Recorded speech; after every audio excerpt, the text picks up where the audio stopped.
The fog index.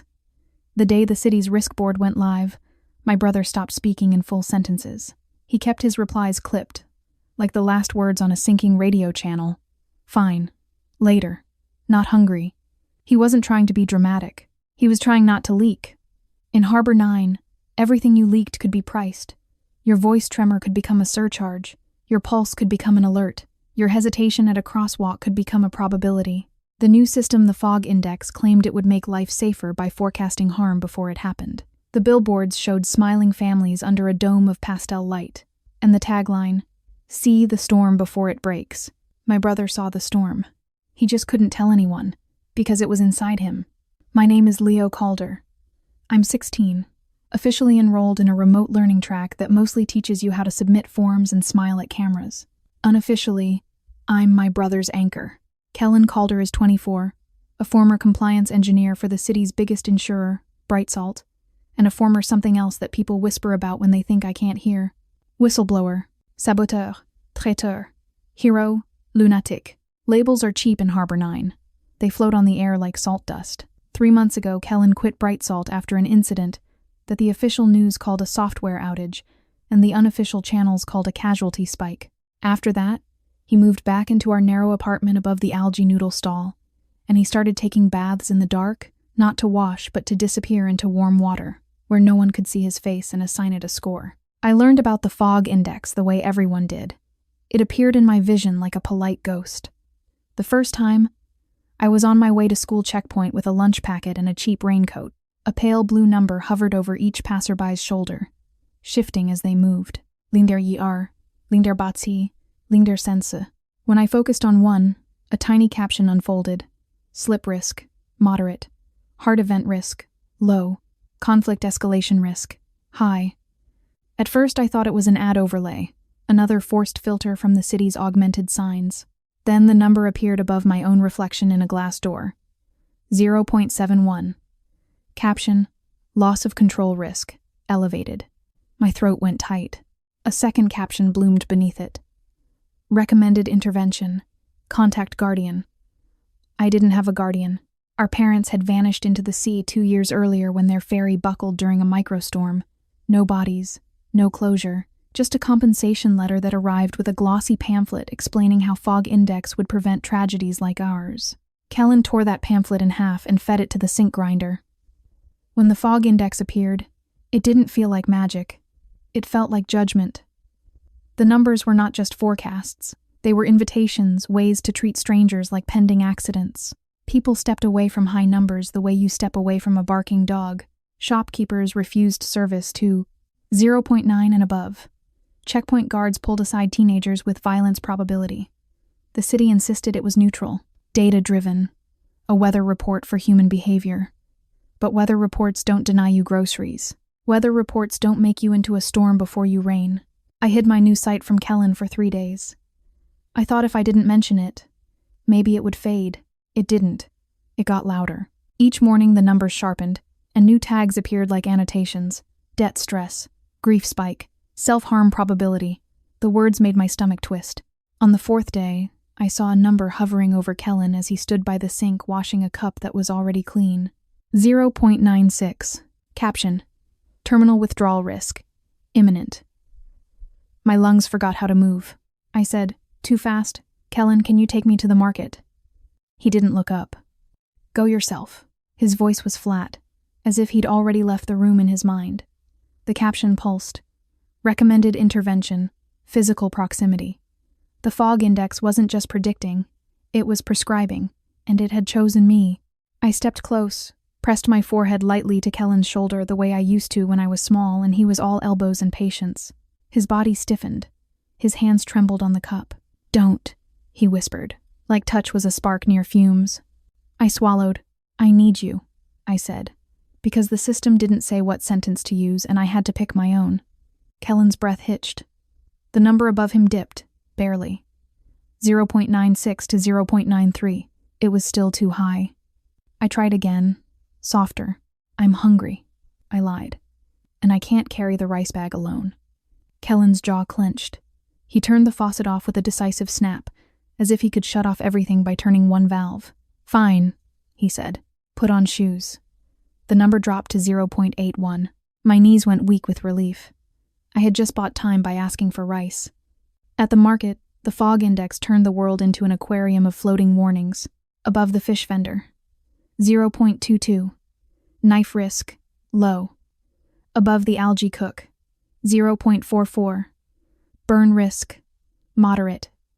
Above an old woman counting coins, 0.77. Fainting risk, elevated. People pretended not to see, but their bodies reacted anyway. Subtle shifts in distance, in eye contact, in how quickly they offered help. Kellen kept his hood up. His number hovered at 0.84 now. Withdrawal risk, high. The clerk glanced at it and hesitated before handing us our change.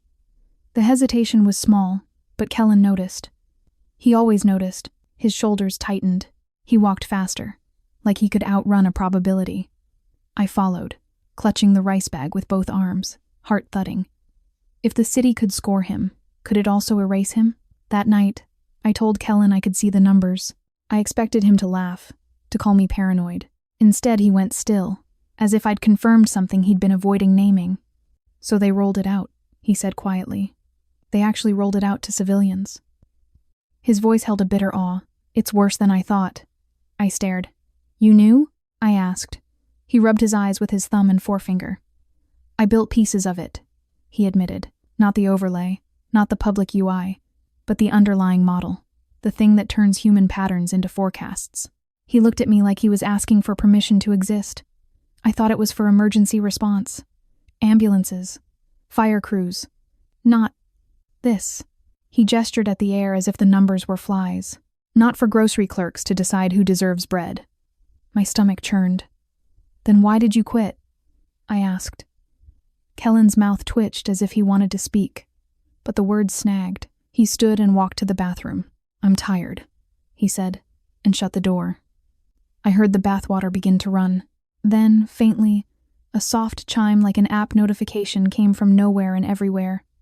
Above my own hands, a caption flickered. Caretaker fatigue risk, rising. The system was scoring me too. I started keeping my own ledger, not of money but of moments. What sentences lowered Kellen's number? What actions raised it? What places made it spike? I learned that bright light made his risk climb. Crowds did too.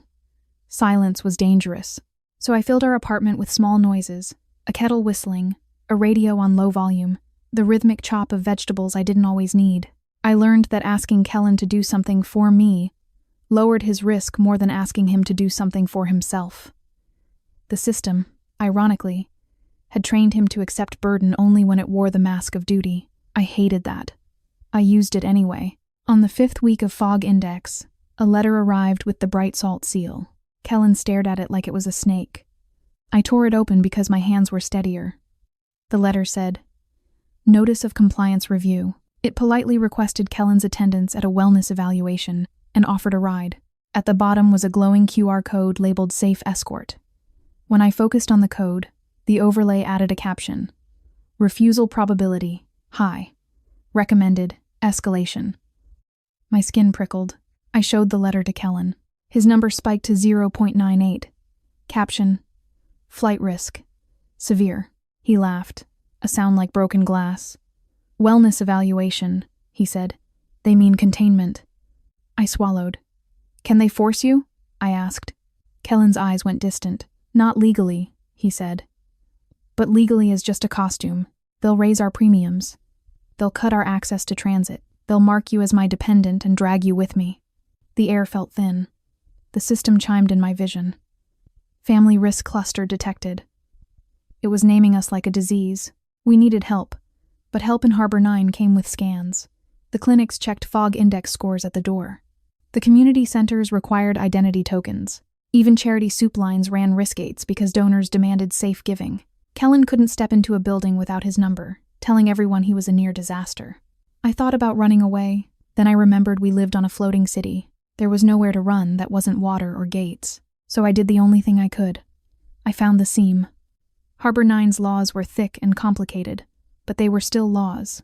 The Fog Index was implemented under the Public Safety Modernization Act, which had a clause requiring transparency for any algorithm used in Material decisions affecting access to essential services. Brightsalt had danced around it by claiming the index was advisory, not decisive. But I watched clerks deny bread. I watched guards pull aside kids. Advisory had teeth. I went to the library's public terminal section, the one place still open without a premium access gate, because it was funded by an old trust that predated Brightsalt's rise.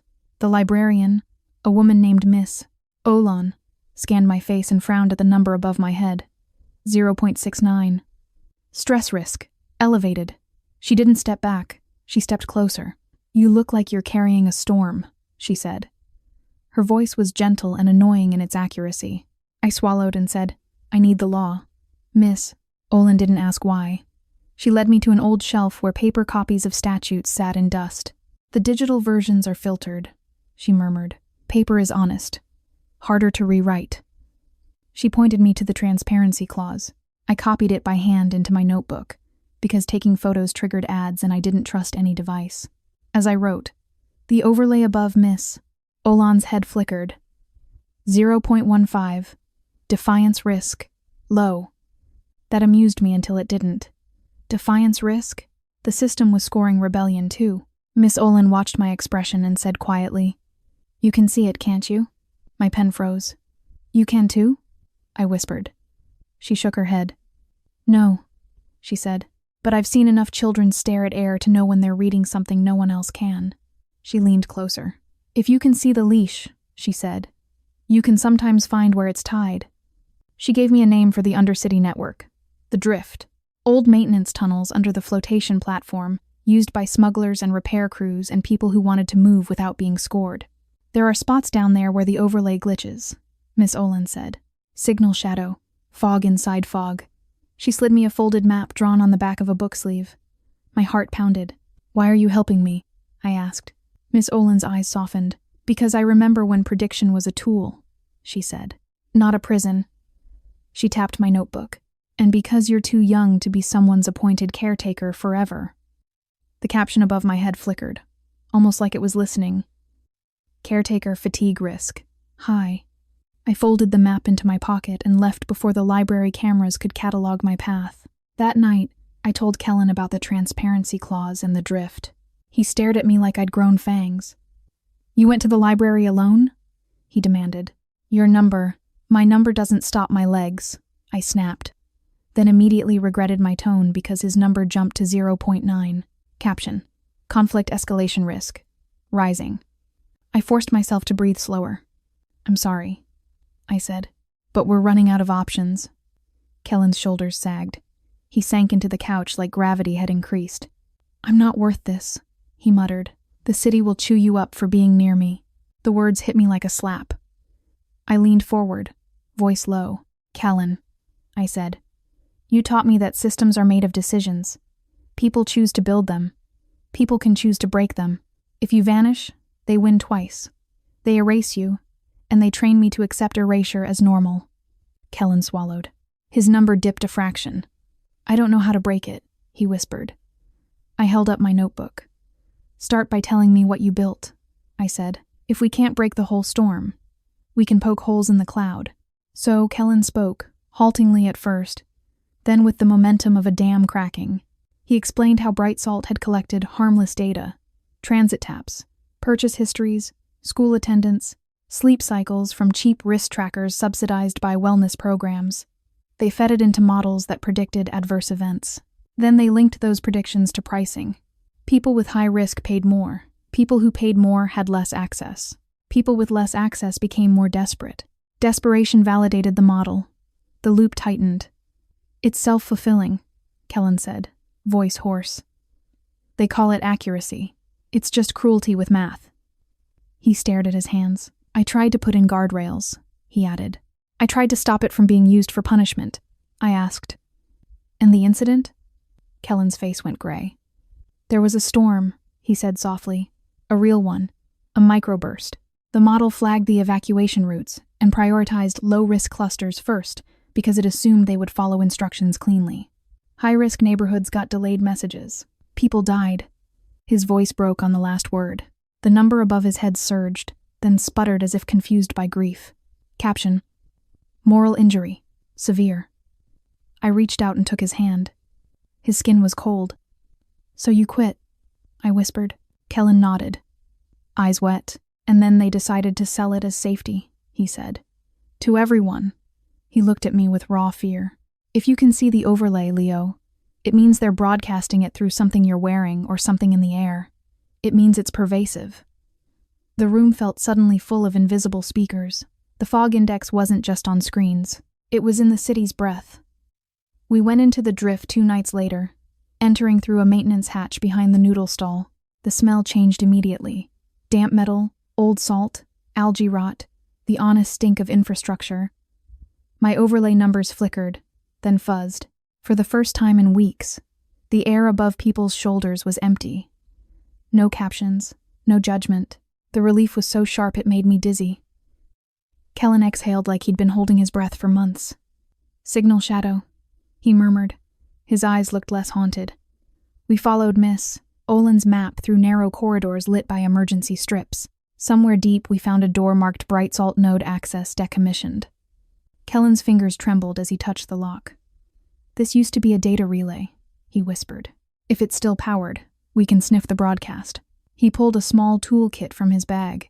He'd kept it like a secret identity, and began to work. My pulse pounded. If we were caught, our risk scores would spike beyond redemption.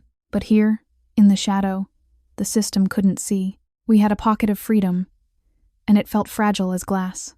Inside the decommissioned node room, dusty servers hummed faintly, like a sleeping animal. Kellen connected a cable, eyes narrowed, focus returning to him the way color returns to a drained face. "They're using a low-bandwidth beacon," he murmured. "Not just one, a mesh." He typed commands I couldn't read and frowned. "The overlay is not a simple AR filter," he said. "It's adaptive. It learns what you notice. It pushes captions that steer you." I swallowed. "Steer me how?" I asked. Kellen's eyes flicked to mine. "Toward compliance," he said. "Toward separation. Toward treating high-risk people as disposable." He paused. "And toward using you as a lever on me." I remembered the caption telling me to use physical proximity, to intervene. The system had recruited my love as a control surface. My throat clenched. "Can you shut it off?" I asked. Kellen shook his head. "Not globally," he said, "but we might be able to poison the overlay locally, feed it false confidence, make it doubt itself." The phrase sounded like a fairy tale, make a machine doubt. But Kellen's hands were steady now. Doubt was a kind of sabotage. We needed access to a central uplink. Bright Salt's newest tower, Saltspire, sat in the city's middle like a needle-piercing cloud. It was guarded, scanned, reinforced. It was also, according to Kellen's sniffed network map, the heart of the broadcast mesh. If we could inject noise into Saltspire's beacon, we could create pockets of shadow across the city, not just in tunnels. We could give people places to breathe without scores. "We'd need a key," I said. Kellen's mouth twisted. "I have one," he admitted.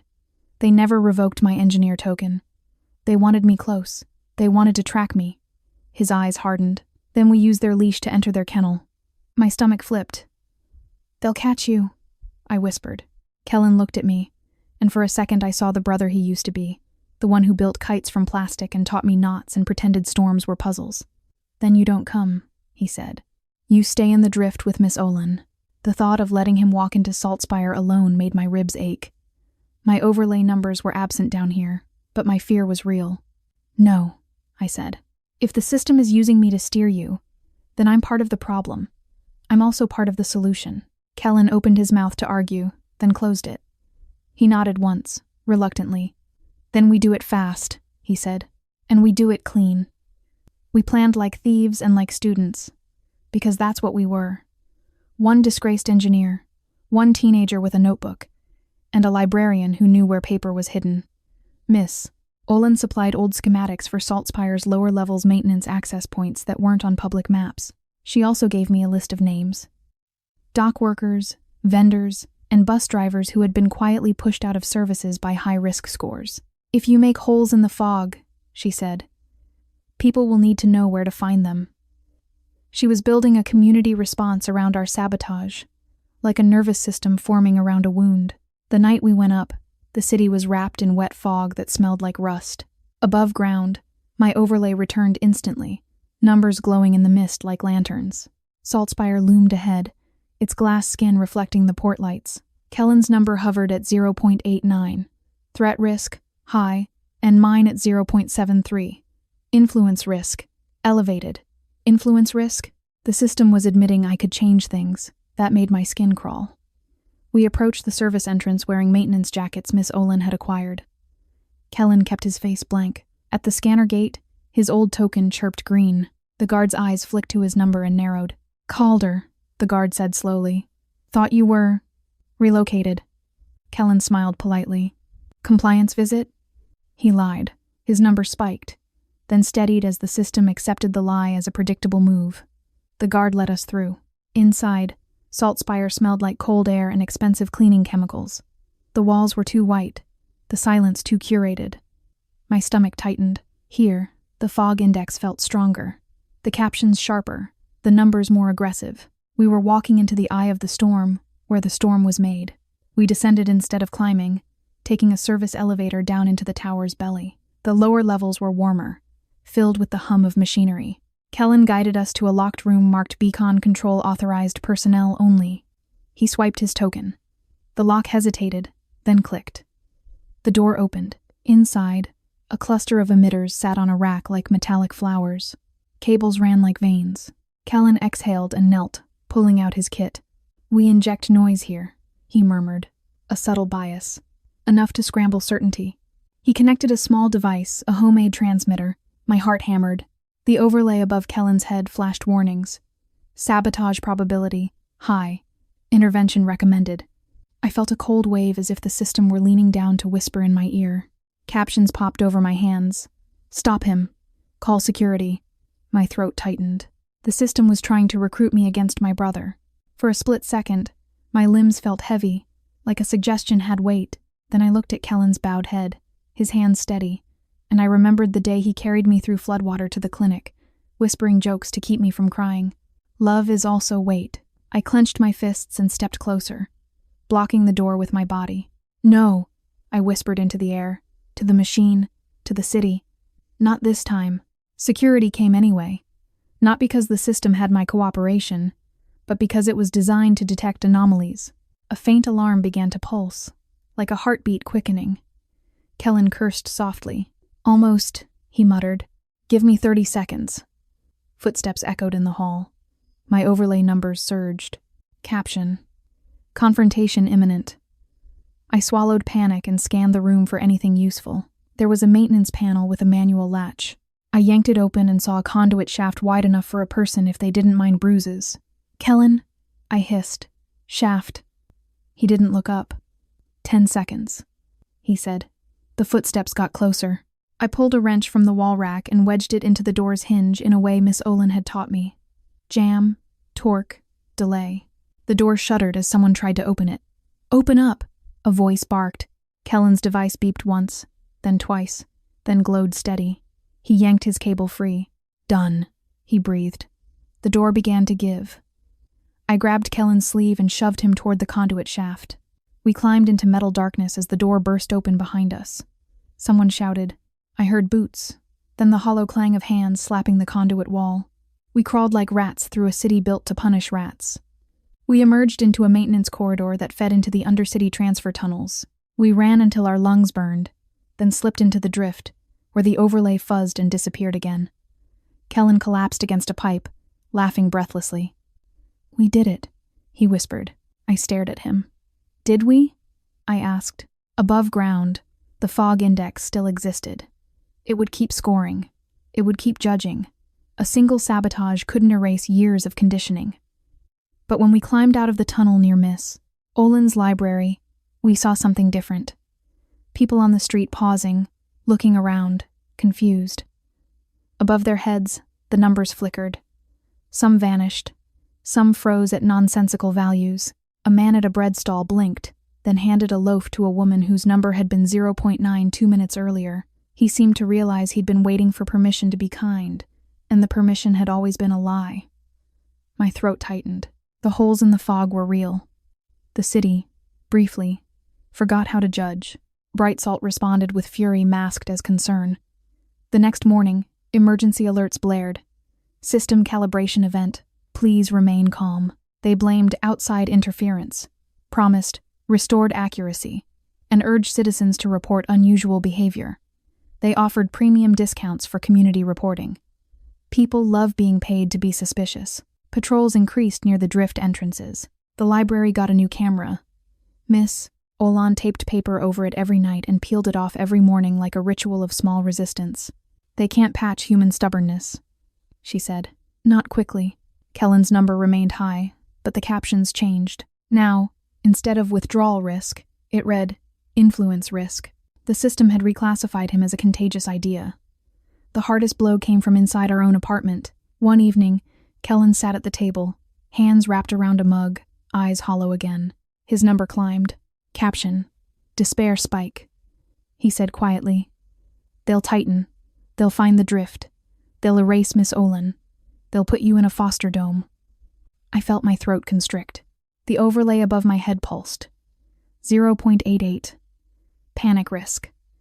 I wanted to scream.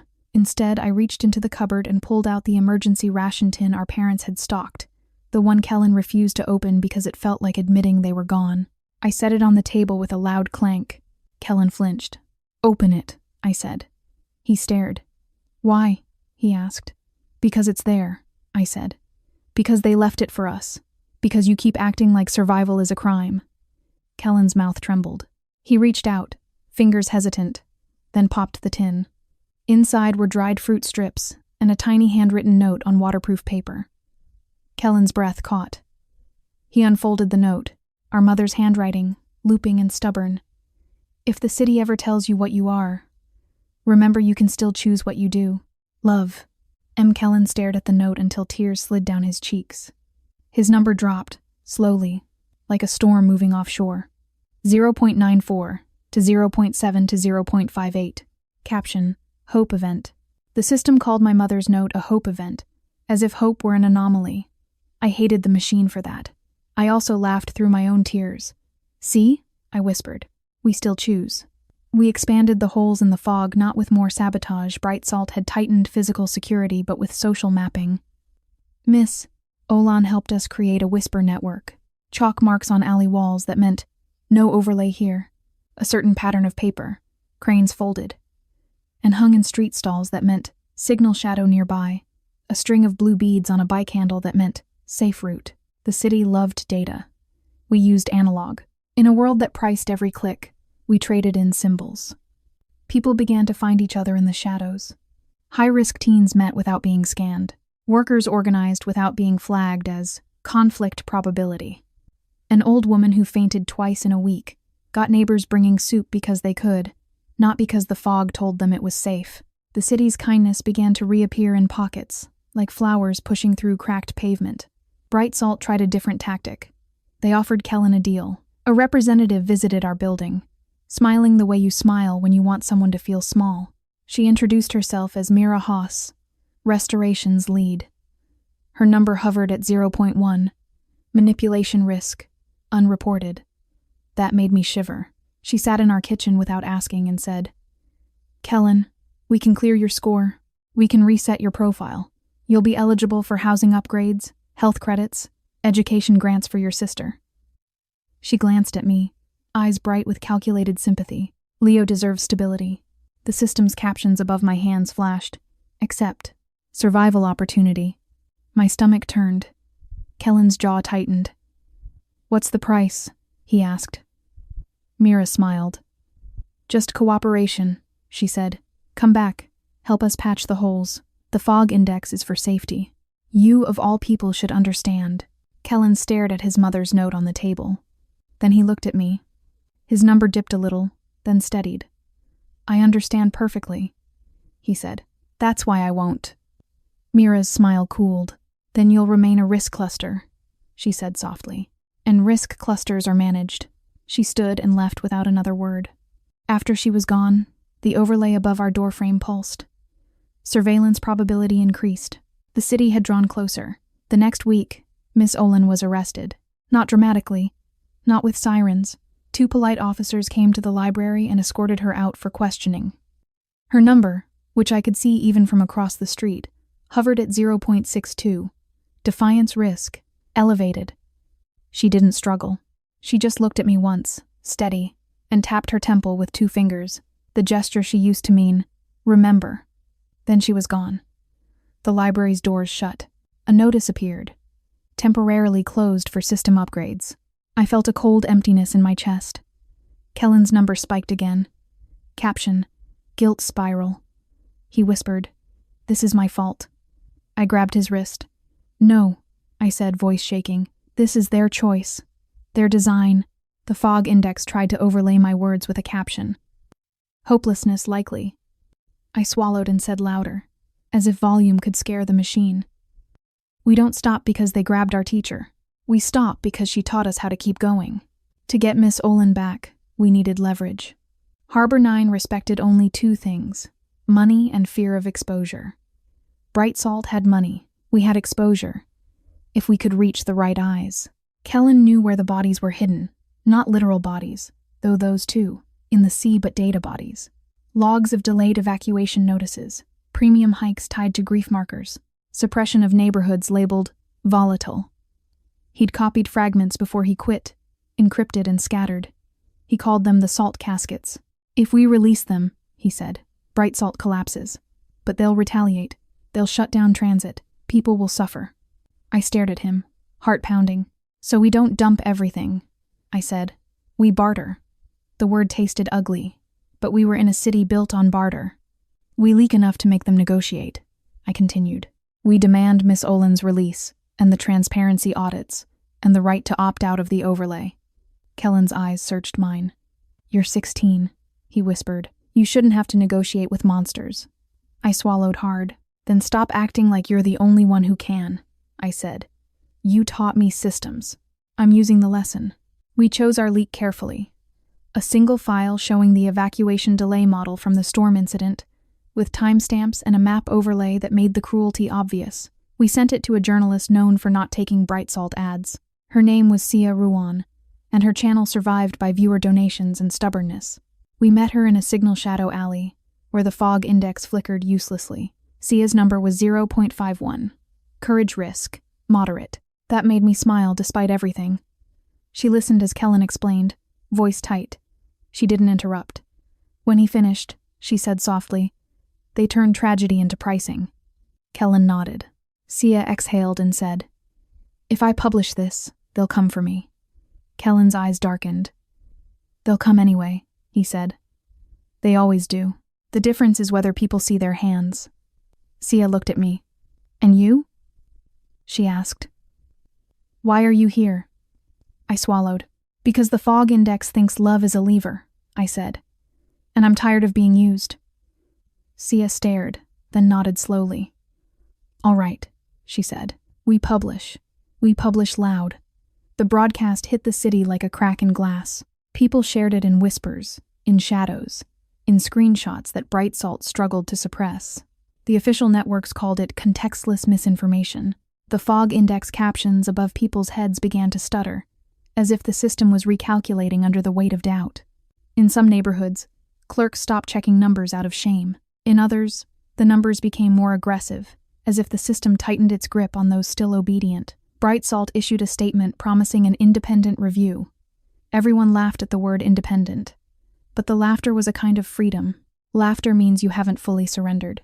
Then Bright Salt made its counteroffer publicly. Mira Haas appeared on a live panel, face calm, and said, "We acknowledge concerns about transparency. We will open a citizen oversight committee.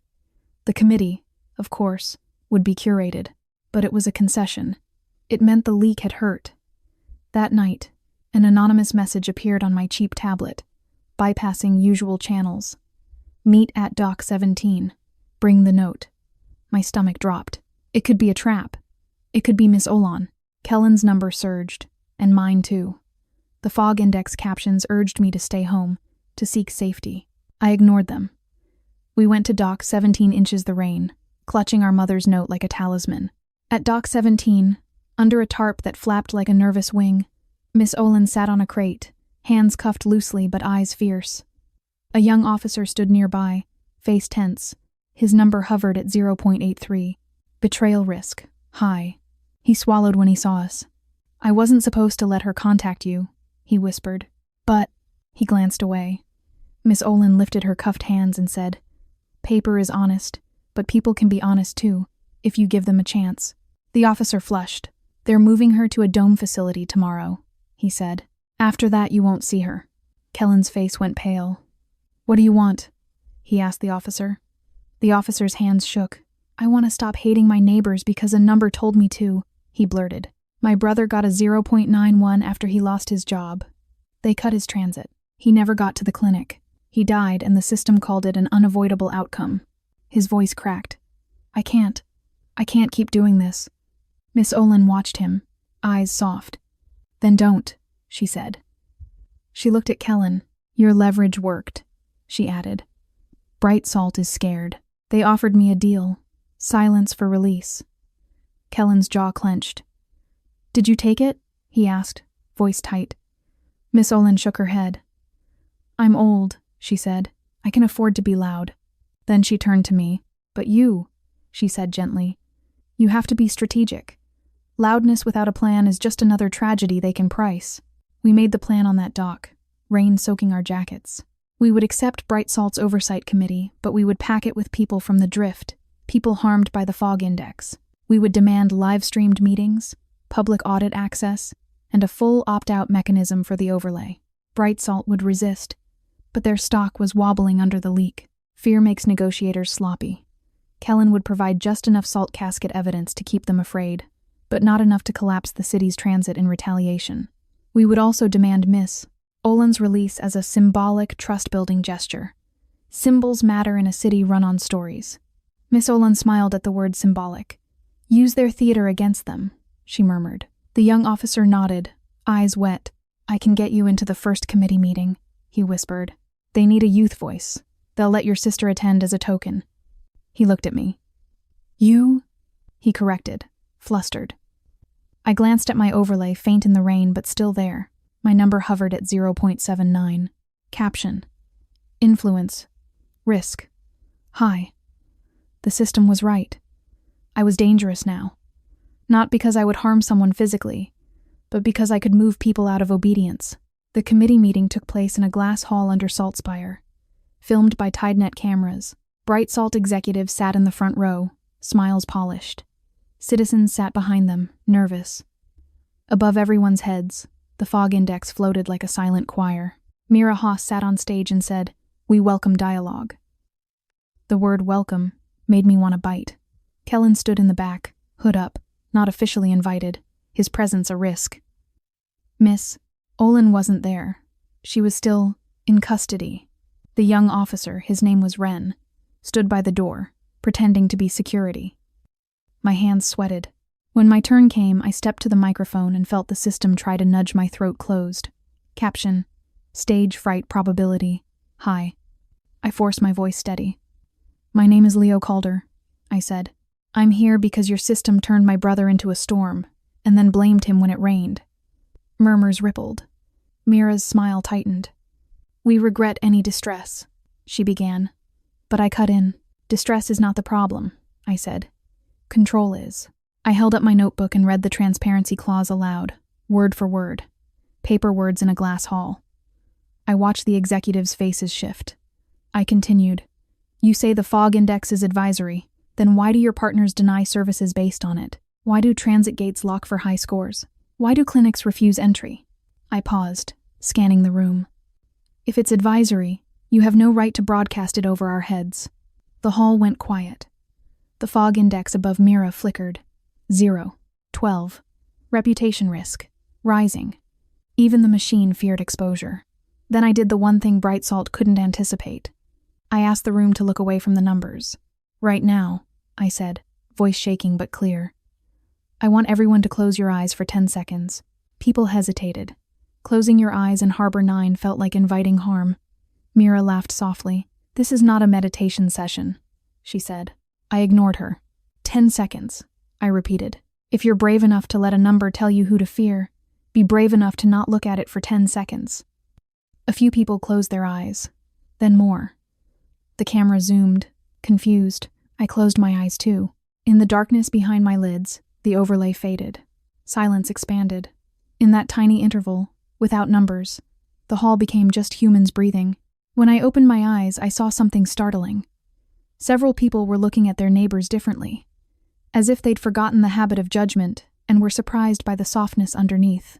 The numbers were still there, but the spell had cracked. Mira's smile was gone. Ren triggered the next phase. He walked to the stage and handed Mira a folder as if it were routine. Mira opened it, read one page, and her face paled. It was a salt casket fragment, a legal notice drafted in advance, showing Bright Salt's liability if they did not comply with the transparency clause. Kellen had written it like a knife disguised as paper. Mira's number spiked. 0.47. Panic risk. Moderate. She swallowed and said, "We will. Consider adjustments." The crowd murmured. I stepped back to the microphone and said, "We don't want consideration. We want commitments." I listed them, each one simple. Public audit, opt-out, service non-discrimination, independent oversight chosen by lottery from verified harmed citizens, release of Miss Olan. The words hung in the hall like a dare. Mira glanced at the cameras, at the shifting crowd, at the executives whose money was tied to public trust. She nodded slowly. "We will release Miss Olan," she said, voice tight. Gasps. "We will pilot opt-out zones," she added. More murmurs. "We will publish our parameters to an independent auditor," she finished, as if chewing glass. It wasn't everything. It wasn't justice. But it was a crack large enough for air. Kellen's number in the back dipped to 0.63. Caption: Purpose restored. I exhaled shakily. We had made the storm hesitate. They released Miss Olan that evening, cameras capturing her walking out of a Bright Salt van with her chin high. Bright Salt tried to frame it as mercy. Miss Olan framed it as evidence. She stood before the crowd and said, "They did not free me because they are kind. They freed me because you watched." The word spread. Watching became a weapon. People began filming interactions where the fog index was used to deny them services. They posted clips. They formed mutual aid lines in signal shadow zones. The city's obedience began to fray at the edges, not because everyone became brave overnight, but because enough people became tired of being told their instincts were dangerous. The fog index didn't vanish. It adapted. Captions shifted from harsh commands to softer nudges, like a manipulator learning new tactics. Sometimes it praised community cohesion. Sometimes it warned about misinformation. It tried to make doubt itself into a risk. But once you've seen a leash, you can't unsee the hand that holds it. Kellen and I still saw numbers, but they felt less like fate and more like weather. Real, influential, yet not moral. I practiced looking past them. I practiced asking, who benefits if I believe this? That question became my prayer. Months later, on a morning where the fog was thin and the sea glittered, Kellen took me to the dock and handed me a small device. A signal jammer, no bigger than a coin, tuned to create a personal shadow bubble for a few minutes. "For emergencies," he said. I stared at it. "And for freedom practice," he added, a faint smile touching his mouth. His number hovered at 0.42 now. Stability risk, moderate. The caption made me laugh. Stability risk, as if being stable were dangerous. Kellen watched me and said quietly, "I used to think saving the city meant building better prediction. Now I think saving it means letting people be unknown again." I slipped the coin into my pocket. "Unknown doesn't mean unsafe," I said. "It means unpriced." Kellen nodded. We stood at the water's edge, watching ferries glide like dark fish. Above us, the fog index flickered faintly in the sun, still present, still trying. But beside us, a child ran laughing without checking any numbers, and an old man offered her a candy without fear. The system could forecast storms. It couldn't forecast stubborn joy. That was the part of the city the fog couldn't own, no matter how hard it tried. And as long as that part existed, my brother's silence would not be the last line in our story. After the committee, Bright Salt tried to launder the reforms through branding. They painted murals in the opt-out zones and called them choice corridors, as if choice were a gift they had invented. They printed wristbands that said "I choose safety" and offered them free, the same way they once offered subsidized trackers. The wristbands were cute, bright, and loaded with NFC chips that quietly reconnected wearers to the overlay. Miss Olan caught it first because she still read fine print like it was scripture. She held a band up to the light and said, "They are selling the illusion of leaving while keeping a hand on the door. We made our own bands from braided cord and sea glass. No chips, just color patterns that meant, you are not alone. People began wearing them anyway, because symbolism is a hunger too. Bright Salt's next move was quieter. They adjusted premiums for people who spent time in shadow zones. The official explanation was data scarcity surcharge. If you opted out, your insurance got more expensive, because they claimed they had less information to protect you. It was punishment dressed as logic. Kellen stared at the policy update and muttered, "They're charging people for privacy." Miss Olan, never one to waste anger without aim, said, "Then we make privacy cheaper by making their pricing publicly embarrassing. So we built a scoreboard of our own. In the drift, on a wall that stayed dry even when the tides pressed, we painted a huge chart, Bright Salt's price of privacy. Every week we updated it with numbers, screenshots, stories. People brought receipts like offerings. The wall became a pilgrimage site. Tourists from richer domes came to gawk at the outrage like it was street art. But some of them left donations for the mutual aid fund anyway. Even voyeurism can be redirected when you're desperate enough to accept complicated help. The mutual aid fund grew into a real thing. A pool of credits and food and transit tokens shared in ways the fog index couldn't easily quantify. Ren, still nominally a guard, became our inside courier. He smuggled out public records. He also smuggled out small mercies. A clinic appointment slot here, a transit override there. Each time he did, his number in my sight jittered, swinging wildly between loyalty risk and integrity event, as if the system couldn't decide which narrative was more profitable. Ren confessed one night, sitting on a crate in the drift. "Sometimes I still look at the numbers and I feel relief. Like I'm allowed to be cruel because math said so." He stared at his hands. "Then I remember my brother, and I feel sick." Kellen sat beside him and said, "Not unkindly. That's the addiction. Outsourcing your conscience feels like rest." Ren swallowed. "How do you stop?" he asked. Kellen didn't answer with theory. He answered with a practice. "When you see a number," he said, "ask yourself what you would do if it wasn't there. Then do that, and let the fear pass through you like weather." Ren nodded, eyes wet. The drift was full of people practicing that courage in small increments, like learning to walk after years in a chair. One afternoon, a child collapsed in a choice corridor, and the crowd froze.